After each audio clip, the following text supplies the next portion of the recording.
Hey everyone, welcome to another episode of Iran Tech. I'm your host Ali Reza.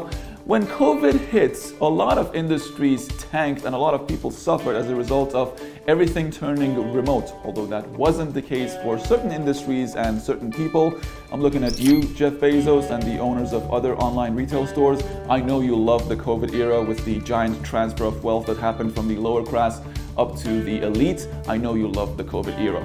Well, anyways, it wasn't just him or that particular industry that enjoyed COVID. There were also some industries such as telehealth that experienced some really fast, incredible growth.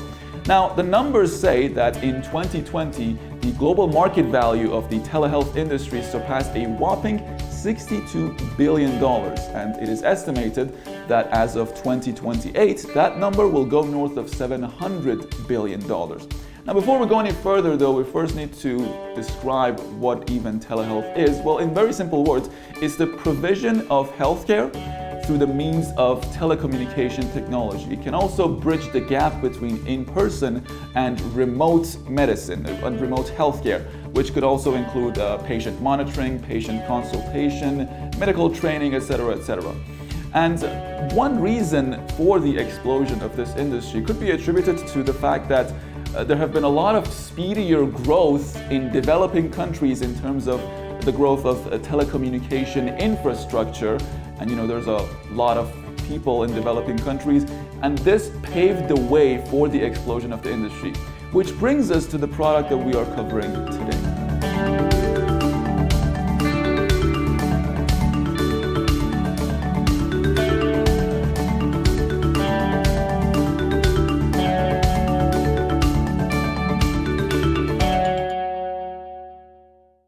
Well, it's not exactly a product, or at least not just a product. Let me explain. It's mainly a service, and the gateway to this service is through this watch right here. Let's call it a smartwatch or a fitness tracker or whatever else you want to call it. But the main thing about it is that it has been customized in a way so that it can talk with the cloud server and sends its data based off of what it gets, what it tracks from these sensors at the back of the watch. So it measures the temperature of the user wearing it, their blood pressure, their heart rate, as well as their blood oxygen levels. And it sends all of these data to the cloud, which is viewable and recorded to inside their app. So this app tracks everything. It also, when you're setting it up, it also asks for your basic information, including your gender, your age, your height, and your weight. And based off of these critical information and what it tracks from the watch, it gives you a lot of different options as well as suggestions. For example, if you're trying to keep track of the calories that you intake, because, I don't know, for example, maybe you have high blood pressure and you need to be aware of what you're eating, the app, because it has these information, it suggests what you should or shouldn't eat, because you can also record what you are eating into the app. And you don't even have to write it with your fingers, because that would take too much time. You can just record your voice, and from using speech to text, it just records what you've eaten and says, okay, so it has this much calories, you can't eat any more calories than this much, or you've eaten too much calories and you gotta burn it off using these exercises. But that was just some of the surface level features that this service provides. To get a better idea of all that goes on behind this entire package, I have to ask some questions from one of the people behind this project. I'm here with the designer of the smart healthcare management system called Vitaluk, Ali Mohebbi, and he's going to tell me about what they do once they receive the information from the watch, from the sensors on the watch, as well as the initial setup that the users have to do once they're getting into the service. یکی از ویژگی‌های سیستم تلهلت که مراقبت از راه دوره. ما وقتی که در کنار یک پزشک هستیم، پزشک میتونه ما رو مانیتور کنه، ولی علائم حیاتی وقتی تغییر میکنه، این پزشک نمیتونه به ما کمک کنه، چون کسی در کنار ما نیست. سیستم ما میتونه به نوعی این رو مراقبت کنه با استفاده از ساعت‌های هوشمند علائم حیاتی حیاتی رو دریافت میکنه، در مرکز داده ما با استفاده از سیم کارتی که روی اون هستش ثبت میشه. اگر از خطکش سلامت و استاندارد سلامتی یک شخصی خارج بشه، اون رو وارنینگ میده به خودش و خانواده شخص. در واقع هیستوری از علائم حیاتی شخص داریم و میتونیم در کنار تغذیه که سیستم تغذیه هوشمند هم ما داریم، ما میتونیم این سیستم رو علائم حیاتی رو گره بزنیم به تغذیه هوشمند و مدیریتش بکنیم. And how does it facilitate the relationship between the patient, or let's call it the user, and the doctor, their doctor of choice? یکی از ویژگی‌های این سیستم اینه که شما وقتی که به عنوان یک کاربر میاد دیتاهاتون رو سیو می‌کنید، چه به صورت منوالی چه اتوماتیکلی، این دیتاها در هیستوریتون ثبت میشه. وقتی شما پیش پزشک میرید، معمولاً هیستوریتون رو فراموش می‌کنید. پزشک اکسس داره به تمام هیستوری گذشته شما، سوابق بیماری شما، علائم حیاتی شما و نوع تغذیه شما. در کنار تحلیل تمامی اینها میتونه شما رو قضاوت کنه. ما کارمون پزشکی نیست، ما کارمون تحلیل دیتاست که پزشک بتونه ما رو قضاوت بکنه. هر چقدر این دیتا کاملتر باشه، تحلیل هم کاملتره و قضاوت کاملتره. به یک نقطه‌ای باید برسیم که پزشک بتونه از راه دور با استفاده از هیستوری تقریباً 60-70% وضعیت یک شخص رو مانیتور بکنه. علاوه بر این، علائم حیاتی در صورت نوسان سلامتی شخص رو در ریسک قرار میدن که این سیستم علائم حیاتی رو مانیتور میکنه و پزشک میگه که چه محدودیت‌هایی، چه در واقع پرهیزهایی از تغذیه، از علائم حیاتی، از فعالیت‌های بدنی باید داشته باشه که در واقع این پرهیزها تأثیر منفی روی علائم حیاتی نداشته باشن. So what's next for the company? ما سعی می‌کنیم به یک افقی برسیم که بتونیم در سال بتونیم نمودار سلامتی یک شخص رو مانیتور بکنیم. ما 18 میلیون بیمار فشار خون فقط در داخل کشور داریم. خب اینا باید مانیتور بشن. اگر ما بتونیم این گرهی که بین سیستم تغذیه و علائم حیاتی وجود داره بتونیم درست انجام بدیم، میتونیم نمودار سلامتی شخص رو در دراز مدت مانیتور بکنیم که هزینه‌های پزشکی دولت رو به شدت میاره پایین. من یه توضیح راجع به بیمه‌های تکمیلی بدم. بیمه‌های تکمیلی به شدت زیان‌دهند. دلیلش اینه که با کوچکترین مشکل ما میریم بستری میشیم. با این سیستم ما میتونیم مراقبت کنیم و درگیر بیماری‌ها و درگیر بستری شدن نشویم در بیماری، یعنی پیشگیری میشود از اتفاقات ناگواری که علائم حیاتی تاثیر منفی روی سلامتی ما داره. این سیستم نمونه خارجی حتی در اروپا هم با این وسعت ندارد. Ali Mohammed, thank you very much for your information. Let's take a closer look at a couple of the features that Ali just mentioned. Okay, now I want to talk about the SOS feature in a little bit more depth and talk about what makes it different from your average SOS feature on your smartphone. So on a smartphone, what you get is you can send a message, a text message to an emergency contact of yours, and that's pretty much it. But on this platform, there are a couple of things that you can do that makes it a little bit better suited for emergencies. So let's get inside the emergency, the SOS message section here. First of all, the thing that you need to do is to select the address that you're going to be asking help for.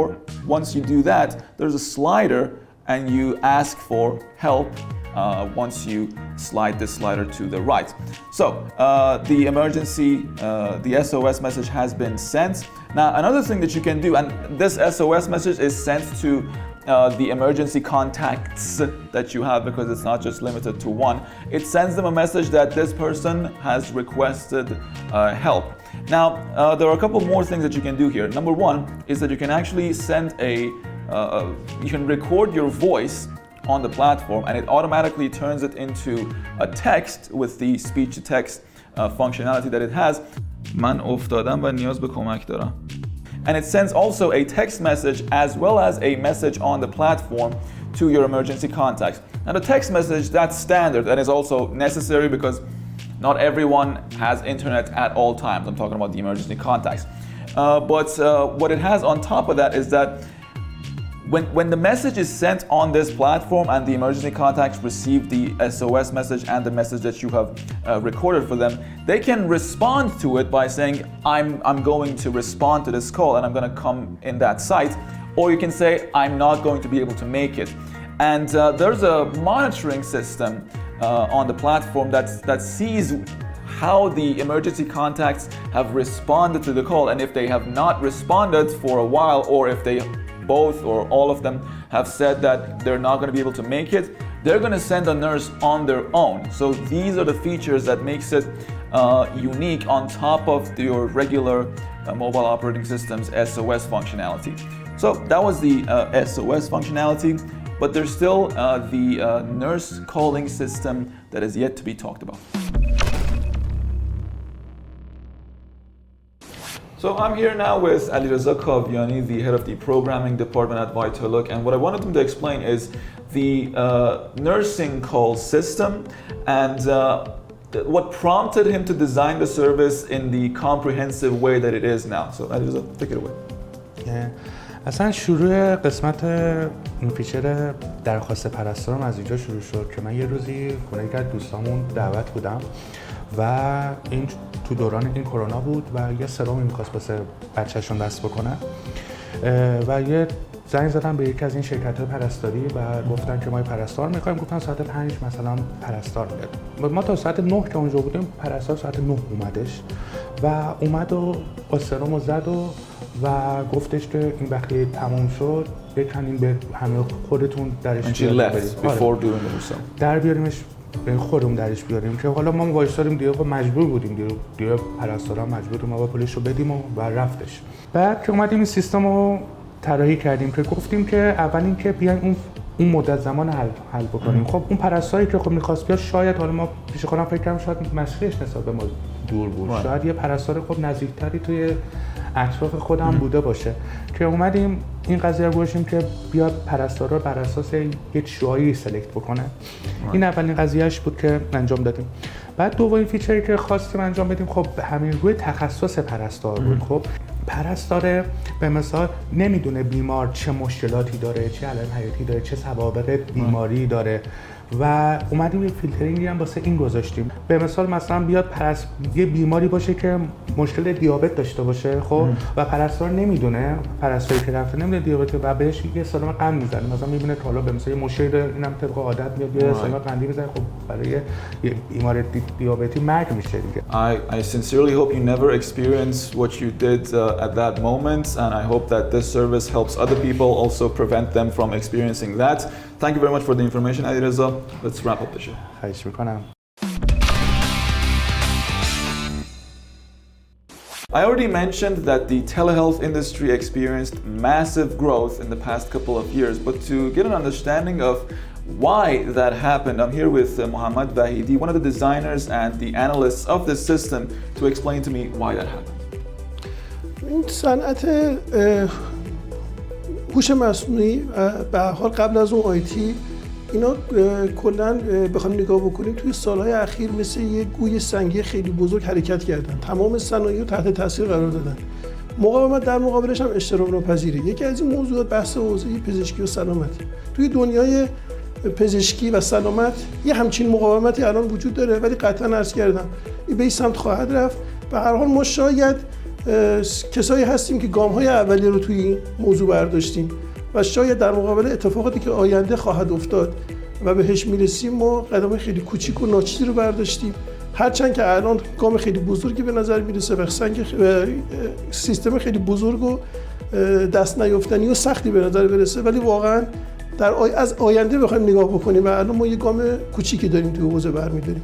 به هر حال مسیر ما این هست و امیدواریم که بتونیم ان شاءالله تو آینده ما هم باشیم، حضور داشته باشیم و اون روزا رو بتونیم ببینیم. So from what I understand, I think it's all about logging and analyzing data related to the patient. All right, that'll do it. Thank you very much for the information, Mohammad. On to the rest of the program.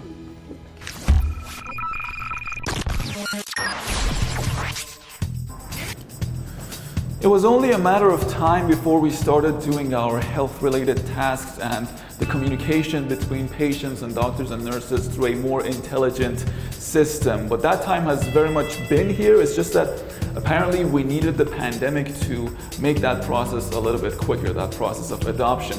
The benefits of using this new database-based system is numerous. For example, the best thing that comes to my mind is that we can use that database, that library of medical records of the patients, to do so much research that would eventually benefit not just the patients but also the doctors in their studies. But I think just as important as it is to convince users to adopt this new system, it is just as important to convince doctors and nurses to adopt it. And I sincerely hope that that adoption happens sooner rather than later. And with that said, I'll end the show right here. Thank you for watching another episode of Iran Tech. I'll see you guys.